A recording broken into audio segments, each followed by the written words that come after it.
Senior analyst और journalist का panel आज ज्वाइन कर रहा है। हमें ज्वाइन किया है आमिर ज़िया साहब ने, इनके साथ साथ शौकत पराचा साहब और इरशाद आरिफ साहब भी ज्वाइन कर चुके हैं। इरशाद आरिफ साहब, मैं आपसे गुफ्तगू को आगाज़ करती हूँ। मुझे बताइएगा कि चीफ जस्टिस की जो तकर्रुरी थी उससे पहले ही ये खबरें सामने आ रही थी कि हुकूमत का झुकाव जो है वो जस्टिस याया आफरीदी की तरफ है और फिर वो साबित भी हो गया। लेकिन on the other hand PTI इस बात पर बज़िद थी। अली मीन गंडापुर साहब ने कहा था कि हम मुल्क गिर एहतजाज करेंगे अगर मंसूर अली शाह साहब अगले चीफ जस्टिस नहीं बनते हैं। ऐसा कुछ हुआ नहीं। क्या लैक ऑफ स्ट्रेटजी है पीटीआई की, कॉम्प्रोमाइज है, खामोशी है, या वो कहते हैं कि गो विद द फ्लो वाला मामला है? देखिए, ये जो अदलिया का मामला होता है ना, ये खासा ट्रिकी होता है, खासा हसास नोयत का होता है। मैं नहीं समझता कि अगर एक शख्स को चीफ जस्टिस नामजद कर दिया गया है, वो हल्फ ले लेता है, तो उसके बाद कोई सियासी जमात अगर उसके खिलाफ खड़ी होती है तो वो अपने पाँव पर कुल्हाड़ी मारती है। मेरा ख्याल है फौरी रिएक्शन दबाव डालने के लिए, तो हुकूमत पर दबाव डालने के लिए तो ये बात दुरुस्त थी कि सीनियर मोस्ट का होना चाहिए, और वो उसूली बात भी थी। वो कला बिरादरी भी यही कह रही थी, होना भी। अब भी मैं समझता हूँ कि ये सीनियर मोस्ट वाला उसूल जो था, सीनियरिटी का प्रिंसिपल, वो बहुत मुद्दत के बाद आया था, वो कामयाब रहा था।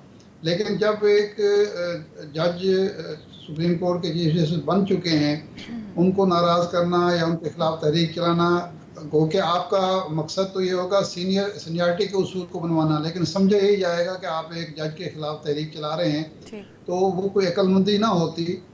मैं समझता हूँ कि तहरीक इंसाफ ने अगर यू टर्न लिया है या अपने फैसले पर नज़रसानी की है या पीछे हटी है, तो ये दानिशमंदी का तकाजा है। इसमें मैं नहीं समझता कि कोई नुकसान होगा पीटीआई को, बल्कि फ़ायदा ही हो सकता है। अच्छा। देखना अब ये है कि हुकूमत की जो तवक्कुआत हैं या हुक्मरान इत्तेहाद की जो तवक्कुआत हैं, एक गैर जानिबदार, एक गैर मुतनाज़े, एक दयानतदारी की शोहरत रखने वाले जज से वो तवक्कुआत पूरी होती हैं, या माजी में जिस तरह से वो फैसले खासतौर मुस्लिम लीग की तारीख रही है कि वो सीनियरिटी को नज़रअंदाज करते हैं, अपॉइंटमेंट करते हैं, और उसके बाद रोना रोते हैं कि देख लें जी हमारे साथ बेवफाई होगी, हमारे साथ ज़्यादती होगी। अब ये तजर्बा किस तरह कामयाब होता है हुकूमत के नुक्ता नज़र से, वो देखना पड़ेगा। लेकिन जहाँ तक चीफ जस्टिस आफरीदी का ताल्लुक है, मेरा ख्याल है वो अपने इदारे का वक़ार भी महफूज रखेंगे, अपना ज़ाती साख को भी नुकसान नहीं पहुँचने देंगे। करें कि अब की बार शायद वो पाकिस्तान तहरीक इंसाफ को लीड करने का इरादा रखती हैं, या लीड करने की गुंजाइश उनके पास मौजूद है? जो मेरी इतलात हैं टीवी से मैंने मालूम किया है, वो ये है कि वो वहाँ कोई सियासी तहरीक चलाने के लिए नहीं गई, बल्कि वो लाहौर आना चाहती थी शौकत खानम से अपने चेकअप कराने के लिए। उनके साथियों ने उनको रोका कि पंजाब हुकूमत का जो रवैया है मुमकिन है आपके लिए मुश्किलात पैदा हों, तो इसलिए वो वहाँ गई हैं। लेकिन मेरा नहीं ख्याल कि वो लीड करने की पार्टी को दो वजूहात हैं। नंबर वन तो ये है कि इमरान खान साहब और उनके साथियों का और तहरीक इंसाफ का डे वन से ये मौक़िफ़ रहा है कि ये तहरीक इंसाफ एक मौरूसी पार्टी नहीं है। बाकी पार्टियों के मुकाबले में यहाँ जमहूरियत है और लीडरशिप जो है वो मौरूसी ख़ानदानी नहीं होगी। तो ये एक ऐसी चीज़ है जो उनके कारकुन को भी अज़बर है और मुखालिफिन को भी पता है, और इसको वो इस्तेमाल करेंगे अगर कोई ऐसी बात होगी तो। इसीलिए गालबन अलीमा खान साहिबा को, जो बहुत एक्टिव रही हैं, उन्होंने कोई मौका नहीं दिया, मकाम नहीं दिया कि वो सियासी मामलात में दखलंदाजी कर सकें। एक तो ये पहलू है। दूसरा ये है कि बुशरा साहिबा, मैं मोहतात अल्फाज इस्तेमाल कर रहा हूँ, बुशरा साहिबा पार्टी के अंदर उस तरह पॉपुलर नहीं है जिस तरह एक दौर में नुसरत भुट्टो साहबा पीपल्स पार्टी में थी, या मरियम नवाज साहबा पीपल्स पार्टी तहरीक इंसाफ में हैं, या मोहतरमा कुलसूम नवाज साहबा थी मुस्लिम लीग नून में।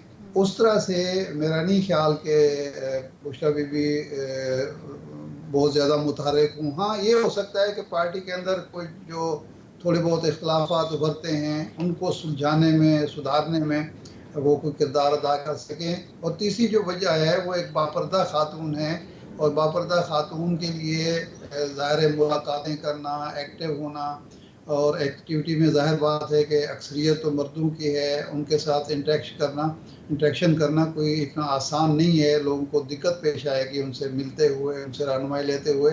तो मेरा नहीं ख्याल कि इमरान खान साहब उनको कोई इस किस्म का किरदार अदा करेंगे।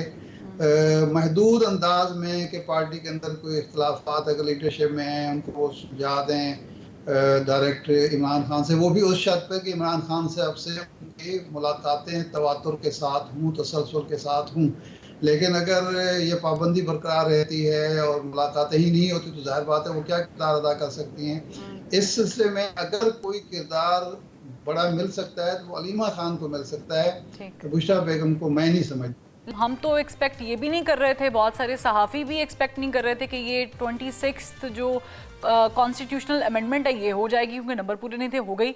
तो ये जो रूह है, तो जिसकी तरमीम की बात कर रहे हैं, एक और तरमीम की, ये भी आपको मुमकिन होती दिखाई दे रही है? Talking about military codes of course. बात ये है कि मार धाड़ करके, वफादारियाँ खरीद कर या दबाव डालकर तो कुछ भी किया जा सकता है, लेकिन क्या वो आइन की रूह के मुताबिक होगा, जमहूरी उसूलों के मुताबिक होगा और उससे मुल्क में इस्तेकाम आएगा या आदमी इस्तेकाम पैदा? देखिए माजी में हमने देखा है तोड़ फोड़ हुई, अरकान की वफादारियाँ खरीदी गई, हमने देखा स्वाद देखा, हमने मरी देखा, हमने छांगा मांगा देखा, उसका फ़ायदा क्या हुआ? उसके नतीजे में जमहूरियत कमज़ोर हुई, पार्लियामेंट कमज़ोर हुई, पार्लिमानी इदारे कमज़ोर हुए, पार्लिमानी सियासत कमज़ोर हुई। फिर सबक सीखा गया और 13वीं तरमीम लाएगी, 14वीं तरमीम लाएगी कि जी वफादारियों की ख़रीदारी भी गलत है और तब्दीली भी गलत है, और अब फिर उसको रिवर्स किया जा रहा है। एक तजर्बे से हासिल किया हमने कि ये जो चीफ जस्टिस का तकर्रुर है, हुकूमत के हाथ में हो या पार्लियामेंट के हाथ में हो, उससे एक तकसीम भी होती है और हर जज कोशिश करता है हुकूमत के हक़ में फ़ैसले करके या हुक्मरानों की खुशनुदी हासिल करके चीफ जस्टिस बनने की सीनियरिटी का उसूल है। अब हमने उसको भी रिवर्स कर दिया है। होने को तो सब कुछ हो सकता है, लेकिन उस माशरे का क्या मफाद है, रियासत का क्या मफाद है, निज़ाम का क्या मफाद है, पार्लियामेंट का क्या मफाद है, जमहूरियत? अगर तो हमने जमहूरियत चलानी है जिस तरह की दुनिया भर में चल रही है, अगर हमने रियासत चलानी है जिस तरह दुनिया भर में चलती है, तो फिर तो हमें वो रास्ते इख्तियार करने होंगे जो दुनिया भर ने तजर्बात के बाद इख्तियार किए हैं।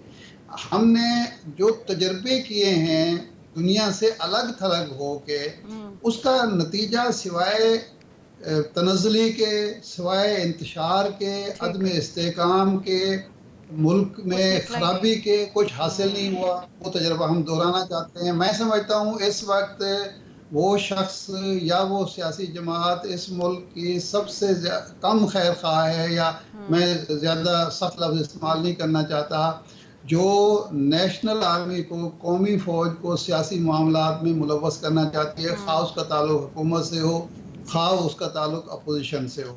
हमें अपनी लड़ाइयाँ खुद लड़नी चाहिए, पीछे किसी इदारे के नहीं छुपना चाहिए और आगे मामलात को बढ़ाना चाहिए, पीछे नहीं जाना चाहिए।